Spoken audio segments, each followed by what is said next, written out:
Halo teman-teman, ketemu lagi dengan saya di mata kuliah Manajemen Pemasaran. Dan kali ini kita sudah masuk ke chapter 19 dan 20 nih. Oke, selamat menyimak pembelajaran kita pada hari ini ya. Semangat terus! Ujung dari apa yang kita omongin di chapter 19 dan chapter 20 nanti itu adalah tentang marketing communication mix atau promotion mix. Apa aja isinya saya sudah pernah bahas di KWU 3 di fungsi pemasaran dan kalian juga udah praktek terhadap produk kalian masing-masing ya. Jadi marketing communication mix atau promotion mix itu terdiri dari advertising, kemudian sales promotion, public relation and publicity, ada personal selling juga, dan juga ada direct and interactive marketing. Berbagai alternatif yang sudah ditawarkan oleh promotion mix itu tadi teman-teman untuk bisa digunakan oleh para pemasar. Ini adalah bentuk-bentuk aktivitasnya. Advertising bisa dilakukan melalui print and broadcast advertising, packaging outer, packaging insert, ataupun motion pictures. Bisa melalui berbagai macam media ya. Bisa melalui media papan iklan yang ada di jalan-jalan yang disewakan itu, atau melalui televisi, atau bahkan kalau sekarang sudah marak iklan melalui media sosial ya, Instagram ataupun Facebook gitu ya. Hanya sekilas ya perkenalan produknya. Jadi ini akan berbeda dengan personal selling ataupun direct marketing. Kemudian yang kedua, sales promotion bisa dilakukan dengan cara pemberian promo-promo yang menarik kepada konsumen. Tujuannya adalah untuk bisa menumbuhkan keinginan mereka untuk bisa mencoba produk dari si pemasar ataupun melakukan pembelian ulang kembali terhadap produk ataupun jasa tersebut. Nah, bisa dilakukan dengan cara pemberian sampling seperti produk-produk susu yang melakukan pemberian sampling di beberapa SD gitu ya, Milo gitu. Pernah nggak? Pernah pasti. Terus juga ada premium and gift gitu. Atau sekarang yang kekinian itu adalah pemberian giveaway seperti yang dilakukan oleh Baim dan Paula yang ngasih giveaway untuk produk barunya, donat apa gitu ya yang kekinian itu. Nah, itu adalah salah satu bentuk sales promotion juga teman-teman. Selanjutnya adalah public relation. Public relation melalui press kits, melalui pidato di depan umum, seminar, ataupun dengan cara mempublish annual report yang dimiliki oleh perusahaan supaya konsumen itu tertarik untuk melirik produk kita berdasarkan dari kinerja yang dilakukan oleh perusahaan atau dari aktivitas-aktivitas sosial yang dilakukan oleh perusahaan itu juga masuk ke dalam kegiatan public relation teman-teman. Nah, kalian kalau tahu Macung itu biasanya juga ngundang wartawan ya untuk mempromosikan beragam aktivitas mereka. Nah, itu adalah salah satu juga bentuk dari public relation juga. Terus yang selanjutnya adalah personal selling. Personal selling bisa dilakukan dengan cara melakukan sales presentation pada suatu instansi, sales meeting, seperti gathering dengan konsumen-konsumen loyal gitu ya, atau dengan target market yang potensial. Ada juga insentif program. Nah, insentif programnya ini tapi bukan untuk konsumen ya. Kalau insentif programnya untuk konsumen itu masuk ke sales promotion. Ini adalah insentif program yang diperuntukkan untuk salesnya. Jadi ketika mereka bisa membawa konsumen baru masuk, itu kita berikan insentif program, entah itu dalam bentuk voucher discount atau dalam bentuk fresh money. Terus samples ini dalam artian beda ya dengan sampling. Kalau sampling itu memberikan contoh produk untuk dicoba langsung oleh konsumen. Kalau samples itu kita memberikan contoh untuk penggunaan dari produk ataupun jasa. Contohnya kalian pernah lihat itu nggak sih Legel yang menjual produk-produk rumah dari mulai olahraga, masak. Jadi mereka tuh benar-benar bisa mengadakan interaksi gitu dengan konsumen melalui TV. Contohin gimana sih caranya untuk penggunaan dari alat olahraga ini atau alat masak ini, kemudian kegunaannya apa. Terus dia manggil pakar gitu ya, pakar gizi di situ untuk memberikan komen untuk menumbuhkan keyakinan konsumen untuk membeli produk pada saat itu juga. Sekalian juga dia juga ngasih promo-promo pada saat presentasinya itu. Nah, itu namanya adalah personal selling, teman-teman. Kemudian yang selanjutnya adalah direct marketing yang bisa dilakukan melalui penyebaran brosur, katalog, atau juga bisa dengan email kepada konsumennya langsung. telemarketing, atau bahkan juga melalui electronic shopping, berjualan melalui platform-platform online seperti Shopee, Tokopedia, dan lain-lain. Jadi direct marketing ini penjualan langsung tapi dilakukan melalui media ya, seperti brosur itu tadi, terus media email, telepon gitu. Komunikasi yang efektif, teman-teman, itu biasanya terdiri dari 3 elemen utama yang dimiliki oleh konsumen, yang berawal dari kognitif, kemudian afektif, yang diakhiri dengan behavioral atau tingkah laku, keputusan untuk mereka tuh membeli suatu produk ataupun jasa yang diiklankan. Kognitif ini mencakup pemikiran, kemudian paham yang dimiliki oleh masing-masing individu ya, teman-teman. Jadi mereka ini nanti goals-nya suka apa enggak sih sama produk yang diiklankan. Kemudian afektif ini lebih ke perasaan. Jadi konsumen ini nanti setelah mereka mengevaluasi dengan produk-produk pesaing, kira-kira mereka akan memutuskan untuk menggunakan produk ataupun jasa yang ditawarkan pemasar apa enggak, hingga berujung pada behavioral, keputusan untuk membeli atau bahkan melakukan pembelian ulang di kemudian hari ketika mereka butuh kebutuhan yang sama.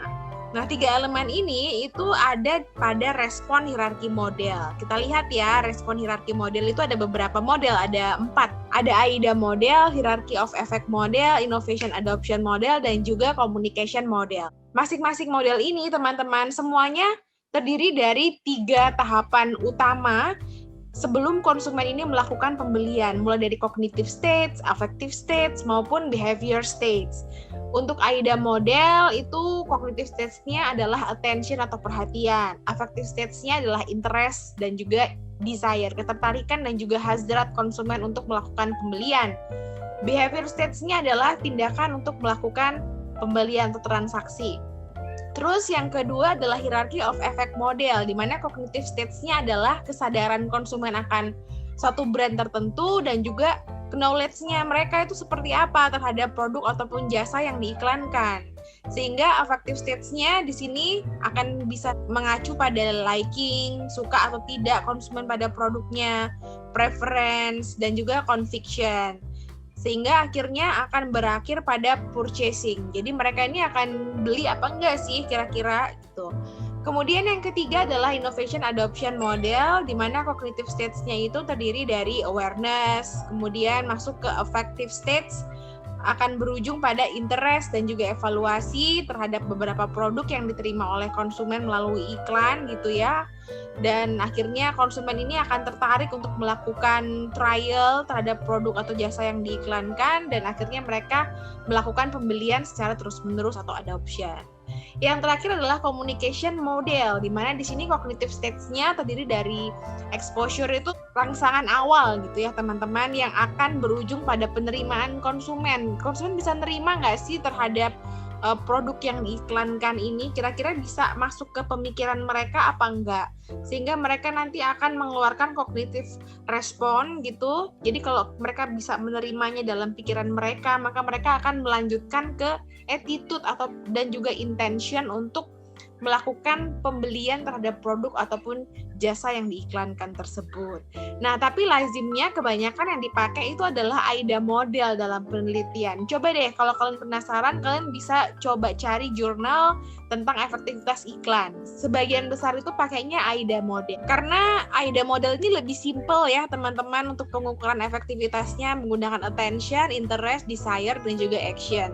Kalian bisa lihat model-model yang lain itu kan lebih banyak ya stepnya sebelum konsumen ini melakukan pembelian. Lantas, kira-kira lebih efektif yang mana sih dari seluruh promotion mix yang bisa digunakan oleh pemasar, mulai dari advertising sampai ke direct marketing? Kalau bicara soal mana yang terbaik, sebenarnya itu tergantung dari tujuan tiap-tiap pemasar ya, teman-teman, dan juga dari biaya yang dimiliki dari tiap-tiap pemasar itu seberapa banyak gitu kan. Karena setiap tools dalam promotion mix itu pasti mempunyai kelebihannya masing-masing, dan itu tepat digunakan berdasarkan dengan jenis dari produk maupun jasa yang ditawarkan. Kayak misalnya aja produk asuransi. Tidak mungkin produk asuransi itu efektif hanya dengan menggunakan advertising saja. promotion mix-nya. Pasti untuk produk asuransi itu juga membutuhkan personal selling. Kenapa? Karena dibutuhkan penjelasan yang mendetail dan face to face antara konsumen dengan sales-nya untuk menjelaskan tentang produk asuransi. Karena produk asuransi bukan produk yang bisa dipahami dengan mudah seperti iklan sabun, iklan shampoo gitu kan ya. Nah, jadi tergantung dari produk dan juga jasanya ya teman-teman. Dan setiap tools ini mempunyai kelebihan masing-masing seperti halnya advertising. Dari sini pemasar itu bisa melakukan public presentation, tapi memang kurang personal ya dengan konsumennya, karena kan melalui advertising ini yang dijelasin hanya sekilas aja inti value dari suatu produk atau jasa yang mau ditawarkan. Kemudian yang kedua sales promotion. Dari sini kelebihannya ya, dari sini pemasar bisa menarik konsumen untuk melakukan pembelian melalui harga-harga khusus yang ditawarkan dan juga promo-promo khusus yang ditawarkan. Jadi istilahnya memberikan insentif tambahan gitulah ya kepada konsumen. Kemudian melalui public relation, di sini pemasar itu dapat kesempatan untuk bisa mengeluarkan citra positif dari perusahaannya. Jadi gimana caranya supaya image perusahaan itu menjadi bagus di depan konsumen gitu ya, melalui inovasi-inovasi yang dilakukan perusahaan, kepedulian yang mereka lakukan kepada masyarakat, bahkan melalui publish laporan keuangan. Kemudian dari personal selling, di sini pemasar bisa lebih punya hubungan yang intens dengan konsumen karena mereka bisa bertatapan langsung dengan konsumen, bisa menjelaskan langsung kepada konsumen, dan bahkan mereka bisa tahu respon konsumen terhadap penjelasan mereka tentang produk maupun jasa dari pemasar tersebut. Kemudian dari direct marketing, ini beda lagi. Dari direct marketing, di sini pemasar bisa melakukan perkenalan kepada konsumen ya terkait produk maupun jasanya ini dengan cara-cara yang lebih up to date, langsung mengena juga kepada konsumen, tapi mereka tidak perlu bertatap langsung dengan konsumen karena bisa dilakukan melalui media-media elektronik seperti email, internet gitu ya, telepon, dan beberapa platform-platform online yang sekarang sudah tersedia seperti Shopee, Tokopedia, dan lain-lain. Ini merupakan kurva perbandingan dari promotional tools dan juga cost effectiveness dari masing-masing promotional tools-nya ya. Jadi kalau kalian lihat di kurva ini, yang paling membutuhkan biaya tinggi itu adalah advertising and publicity. Dilihat dari kurvanya, advertising dan juga publicity ini biayanya paling tinggi ya teman-teman, tapi dia juga bisa mendatangkan hasil yang maksimal juga sih untuk konsumen karena respon konsumen untuk melakukan ordering ini lebih terlihat, bahkan konsumen juga melakukan reorder di sini ya. Ini untuk advertising dan juga publicity. Jadi bisa dilakukan pemasangan iklan pada media-media sosial, televisi, radio, dan juga melakukan publicity dengan mengundang wartawan, press conference gitu. Nah, sedangkan untuk promotional tools yang lain seperti sales promotion dan juga personal selling, ini memang biayanya tuh lebih rendah.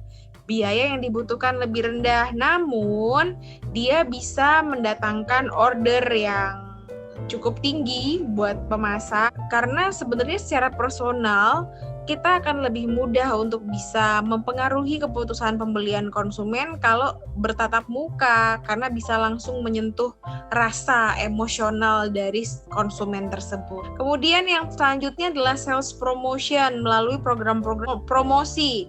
Nah, ini cost-nya lebih tinggi sih daripada personal selling ya teman-teman. Sales promotion ini juga bisa menarik konsumen untuk melakukan pembelian seketika. Tapi biasanya untuk pembelian ulangnya itu juga belum tentu ya, kecuali ketika pemasar itu juga melakukan sales promotion yang sama, program promosi yang sama kepada konsumen existing di pembelian mereka yang berikutnya. Kalau misalnya ternyata promosinya sudah berakhir, kecenderungannya sih konsumen ini bisa jadi beralih kepada produk yang lain, produk pesaing yang lebih murah ya, tergantung motivasi pembeliannya apa. Apakah karena benar-benar yakin terhadap value dari suatu produk atau jasa yang ditawarkan, atau sekedar melakukan pembelian karena dimotivasi oleh promosi saja atau harga khusus. Selanjutnya teman-teman, saya mau jelasin sedikit yang penting terkait chapter 20 ya, karena antara 19 dan 20 ini hampir sama, hanya saja yang membedakan adalah di chapter 20 itu ada pembahasan mengenai bagaimana perusahaan itu ketika mau mengembangkan ataupun memanage sebuah marketing program. Jadi bagaimana ketika mereka mau menentukan promotion mix, apa saja sih yang harus diperhatikan. Jadi pemasar harus tahu tujuan dari pemilihan promotion mix yang mereka pilih. Sales goals-nya, advertising objektifnya. Sales goals berarti berapa banyak closing yang mau dicapai di tahun tersebut. Kemudian advertising objektif itu berarti ya target marketnya ini siapa sih yang mau disasar, existing customer atau customer yang baru saja yang belum pernah mengenal brand pemasar sama sekali. Kemudian yang kedua adalah money atau dana yang dimiliki oleh pemasar itu berapa banyak, karena ini harus disesuaikan dengan promotion mix yang ada. Mau iklan, kalau iklan kan tadi saya jelaskan sebelumnya biayanya gede banget nih, tapi pastinya juga berpengaruh terhadap keputusan konsumen untuk melakukan pembelian produk maupun jasa yang ditawarkan. Kemudian yang selanjutnya, setelah mempertimbangkan 2 poin tadi, maka pemasar itu akan merancang kira-kira pesan apa sih yang mau disampaikan kepada konsumen, dan juga memilih medianya, mau pakai media yang mana sesuai dengan tujuan di awal tadi yang sudah ditetapkan. Nah, setelah running iklannya, promotion mix-nya sudah dilaksanakan, jangan lupa untuk diukur. Harus diukur efektivitasnya seberapa jauh.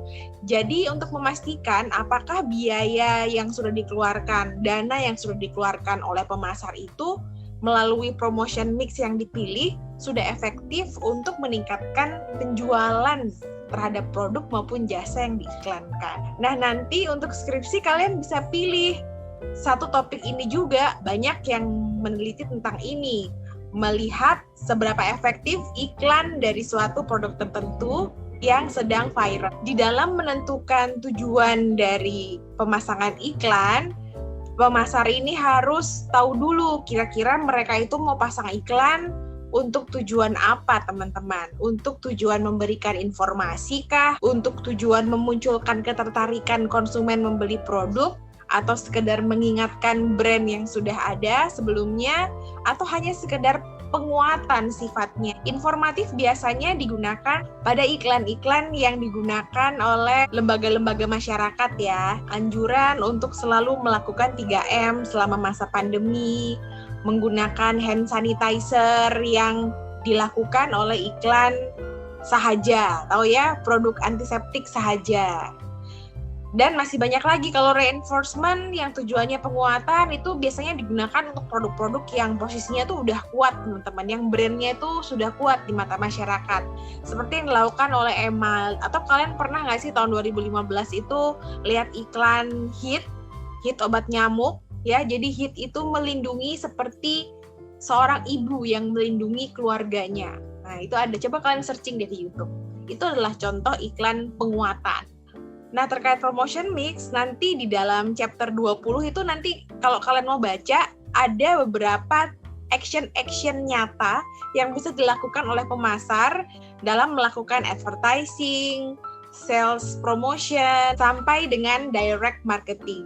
Ya, kalian bisa baca ya nanti di bukunya Kotler ya, teman-teman. Tapi poin-poin pentingnya sudah saya jelaskan pada video pembelajaran ini. Oke teman-teman, untuk video pembelajaran kali ini silahkan kerjakan small quiz secara berkelompok. Untuk deskripsi tugasnya bisa kalian baca di layar berikut ini. Tugas bisa kalian submit, upload aja di channel chapter 1920 ya teman-teman. Sampai ketemu lagi pada video selanjutnya. Sehat selalu, Tuhan memberkati.